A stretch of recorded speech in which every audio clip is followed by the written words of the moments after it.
Welcome to NS TV. నేను రాజీవ్. ముందుగా headlines చూద్దాం. మేడ్చల్ జిల్లా షామీర్పేట్ మండలంలోని తూముకుంట మున్సిపాలిటీ జూబ్లీ బస్టాండ్ నుంచి 300 ఫీట్ల రోడ్డు సర్వేలో ఎలాంటి సమాచారం ఇవ్వకుండా సర్వే నిర్వహిస్తున్నారని తూముకుంట బిల్డింగ్ అసోసియేషన్ తరపున మేడ్చల్ మల్కాజ్గిరి కలెక్టర్ కార్యాలయంలో మా ఇళ్ల స్థలాలు రోడ్ వైడనింగ్ లో పోతున్న వారికి భరోసా కల్పించాలని deputy collector K Shankar Kumar కు వినతి పత్రం అందించారు. ఈ సందర్భంగా వారు మాట్లాడుతూ ఎంతో కష్టపడి రూపాయి పోగు వేసుకుని ఇల్లు కట్టుకుంటే ఎలాంటి ఇంటిమేషన్ ఇవ్వకుండా సర్వే నిర్వహిస్తూ మమ్ములను భయభ్రాంతులకు గురి చేస్తున్నారు. రోడ్డు వైడనింగ్ లో పోయే ఇళ్లకు ప్రభుత్వం మాకు భరోసా కల్పించాలని వారు కోరారు. బిల్డింగ్స్ అసోసియేషన్ తరఫున మేము ఇక్కడ కలెక్టర్ గారిని కలుద్దామని రావడం జరిగింది. వస్తే ఇక్కడ మన ఎవరైతే ల్యాండ్ అక్విజిషన్ సబ్ కలెక్టర్ భూసేకరణ సబ్ కలెక్టర్ గారు ఉన్నారు, ఆయన మాకు కలవడం జరిగింది. కలిసి అదే మేము వినతి పత్రం ఏమని ఇవ్వడం జరిగిందంటే 200 ఫీట్లు వద్దు, మరి కొంచెం రోడ్డు వెడల్పు ఏదైతుందో అది తగ్గించాలని అడగడం జరిగింది. ఇంకోటి ఏంటంటే మాకు అవకాశం ఏముందంటే మా దగ్గర తుమ్కుంట మున్సిపాలిటీకి ఇంతకు ముందుకు 2004లో సర్వే నెంబర్ 360లో 200 ఫీట్లు 200 నుంచి 300 ఫీట్లు ఏదైతే రోడ్డు మన సెక్రటేరియట్ కాలనీ ఉందో దానికి చేస్తామని చెప్పేసి ఇంతకు ముందుకే నోటీసులు ఇవ్వడం జరిగింది, చెక్లు ఇవ్వడం జరిగింది, చెక్లు అవన్నీ ఇవ్వడం జరిగింది. అది ఏదైతే ఉందో అది ఆ రోడ్డు తీసుకుంటే మాకు ఇప్పుడు ఎవరైతే మాకు బాధితులం ఏదైతే ఇప్పుడు మాకు నోటీసులు వచ్చినాయి, పేపర్ నోటీస్ వచ్చిందో వాళ్ళందరికీ కూడా అది బైపాస్ వెళ్తే ఈజీగా ఉంటుంది, అవకాశం ఉంటుంది. వీళ్ళ మా ఏవైతే గృహాలు ఉన్నాయో అవి పోకుండా అవకాశం ఉంటుంది. అదే రిక్వెస్ట్ చేయడానికి ఈరోజు కలెక్టర్ గారిని కలవడానికి వచ్చాము. కలెక్టర్ గారు మన స్పెషల్ ఆఫీసర్ గారికి వినతి పత్రం ఇవ్వడం జరిగింది. 3 తారీఖు రోజు గ్రామ సభకు తుమ్కుంట మున్సిపాలిటీకి వస్తామని చెప్పి ఇన్ఫర్మేషన్ ఇచ్చారు. 3 తారీఖు రోజు అందరూ అవైలబుల్ ఉండాలని చెప్పారు. మేము చాలా ఇప్పుడు మాకు ఇచ్చిన సార్ రెస్పాన్స్ ఇచ్చిన దానికి చాలా సంతోషిస్తున్నాము. అదేవిధంగా మా రిక్వెస్ట్ కలెక్టర్ గారి రిక్వెస్ట్ ఏంటంటే బైపాస్ అవకాశం ఉంది. మేము డెవలప్మెంట్కి మేము ఎక్కడ కూడా మేము వ్యతిరేకులం కాదు. డెవలప్మెంట్ అయితే మాకు కూడా మా పిల్లలకు రేపు పొద్దున భవిష్యత్తు బాగుంటుంది. మేము ఏమంటున్నామంటే బైపాస్ అవకాశం ఉంది కాబట్టి అది కొంచెం దయచేసి కలెక్టర్ గారిని మేము పాదాలు పట్టుకొని అడుగుతున్నాం. కన్సిడర్ చేసి ఆ 300 ఫీట్ రోడ్ కన్సిడర్ చేస్తే ఎవ్వరు కూడా ఏ ఒక్క ఇల్లు కూడా పోకుండా ఉండడానికి ఉంది. అది కన్సిడర్ చేస్తే ఈ అవకాశం కూడా మాకు ఇల్లులు పోకుండా ఉండడానికి చాలా అవకాశం ఉంది.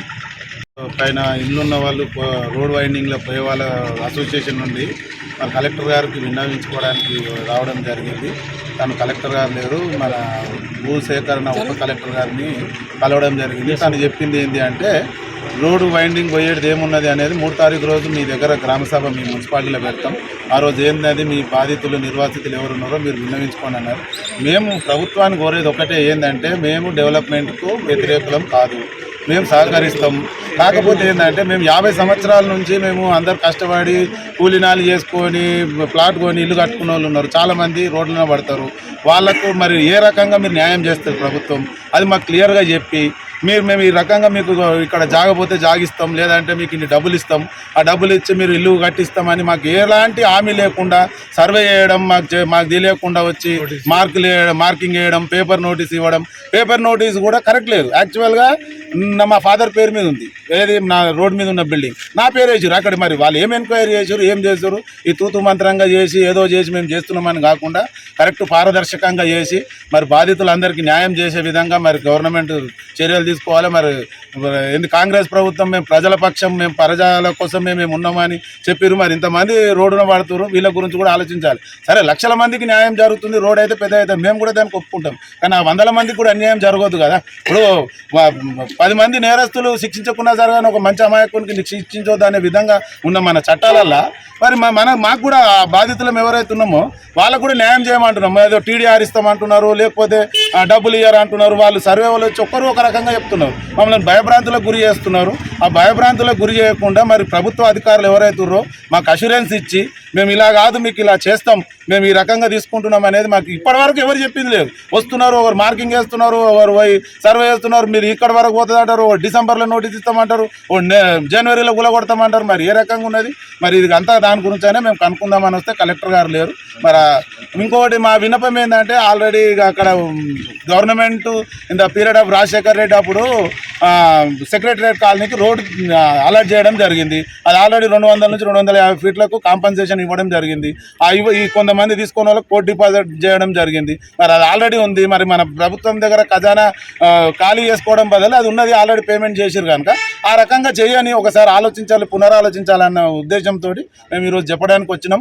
మరి ఈరోజు మరి ఆ సబ్ కలెక్టర్ గారు కూడా ఎవరైతే భూసేకరణ సబ్ కలెక్టర్ గారు పాజిటివ్గానే స్పందించారు, సానుకూలంగానే చెప్పారు. మేము ఆ రోజు వస్తామండి, మీరు ఇంతమంది ఇంత దూరం వచ్చినందుకు. ఆయన కూడా బాధపడిండు. సరే నేను మీ దగ్గరికి వస్తాను, మీ దగ్గరికి వచ్చినప్పుడు మీరు చెప్పండి, నేను ప్రభుత్వానికి విన్నవిస్తా అన్నాడు.